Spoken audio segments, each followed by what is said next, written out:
એક દુષ્કર્મીને 20 વર્ષની કેદ અને 1 લાખ રૂપિયાનો દંડ.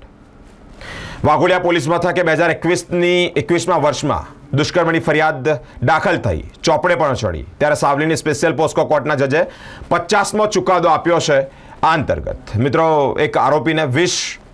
વર્ષની કેદ અને 1 લાખ રૂપિયાનો દંડ ફટકાર્યો છે. વડોદરા જિલ્લાના વાઘોડિયા પોલીસ મથકે 2021ની સાલમાં સગીરા સાથે દુષ્કર્મની ફરિયાદ નોંધાઈ હતી. ત્યારે ફરિયાદના બનાવમાં ભોગ બનનાર અને આરોપીએ ફરિયાદીને 15 વર્ષ 7 માસની સગીરાને ભરૂચના દહેગામના આરોપી સુરેશ ઉર્ફે કૃષ્ણા ધીરજ ને ચોકડી ખાતેથી જે છકડો રિક્ષા ચલાવતો હોય ત્યારે ફરિયાદીની દુકાને ચા પાણી પીતો હોય અને તે જ દરમિયાન સગીરા સાથે મોબાઈલ ફોન પર સંપર્ક બનાવી ભોળવી પ્રેમજાળમાં ફસાવી આરોપીએ ભોગ બનનાર સગીરાને પોતાના વતનમાં લઈ જઈ સગીરા સાથે અવારનવાર દુષ્કર્મ આચર્યું હોય, જેની ફરિયાદની તપાસ બાદ કોર્ટમાં ચાર્જશીટ દાખલ થતાં જ તેનો કેસ સાવલીની સ્પેશિયલ પોસ્કો કોર્ટમાં ચાલી જતા સરકારી વકીલ શ્રીજી પટેલની રજૂઆત સાંભળી નામદાર પોસ્કો કોર્ટના જજ શ્રી જે ઠક્કર સાહેબે દુષ્કર્મ આરોપી સુરેશ ઉર્ફે કૃષ્ણા રમેશભાઈ ઓડ, જે મૂળ રહેવાસી દહેગામનો છે, તેને કસૂરવાર ઠેરવી દુષ્કર્મ તેમજ પોસ્કો એક્ટના ગુનામાં 20 વર્ષની સખત કેદ તેમજ રૂપિયા 1 લાખનો દંડ ફટકાર્યો છે. વાઘોડિયા પોલીસ સ્ટેશનમાં તારીખ 12/1/21ના રોજના બનાવની ફરિયાદની તપાસમાં વાઘોડિયા પોલીસે આરોપી સુરેશ ઉર્ફે કૃષ્ણા રમેશભાઈ ઓડ, રહેવાસી દેગામ, ભરૂચ નાને ઝડપી પાડી આરોપી વિરુદ્ધ નામદાર સાવલીની સ્પેશિયલ પોક્સો કોર્ટમાં ચાર્જશીટ દાખલ કરેલ. જે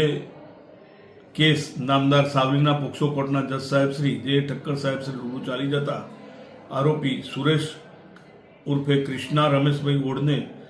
નામદાર કોર્ટે તકસીરવાર ઠરાવી આરોપી સુરેશભાઈ કૃષ્ણા રમેશભાઈ ઓડને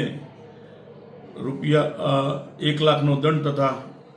20 વર્ષની સખત કેદની સજા પોક્સો એક્ટ તથા દુષ્કર્મના ગુના બાબતે ફરમાવેલ છે. તેમજ ઇપીકો કલમ 363ના ગુનામાં 3 વર્ષની સખત કેદ તથા 3000નો દંડ તથા ઇપીકો કલમ 366ના ગુનામાં 5 વર્ષની સખત કેદ તથા 5000નો દંડ તેમજ એટ્રોસિટીના ગુનામાં પણ આરોપીને 3 વર્ષની સખત કેદ તથા 5000નો દંડ ફરમાવેલ છે.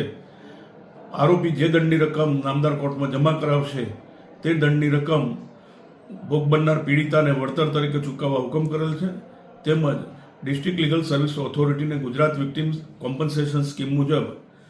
રૂપિયા 4 લાખનું વળતર ચૂકવી આપવા ભલામણ કરેલ છે. ખાસ ઉલ્લેખનીય બાબત છે કે સાવલીના સ્પેશિયલ પોક્સો કોર્ટના જજ સાહેબ શ્રી જે ઠક્કર સાહેબ શ્રી નાઓએ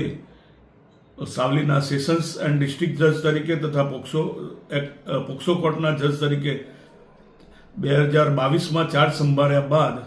2 વર્ષના ટૂંકા ગાળામાં નામદાર ગુજરાત હાઈકોર્ટ દ્વારા પોક્સો એક્ટના ગુનાઓની ઝડપી ન્યાય પ્રક્રિયા ચલાવવા માટે જે વખત માર્ગદર્શન આપેલ તે મુજબ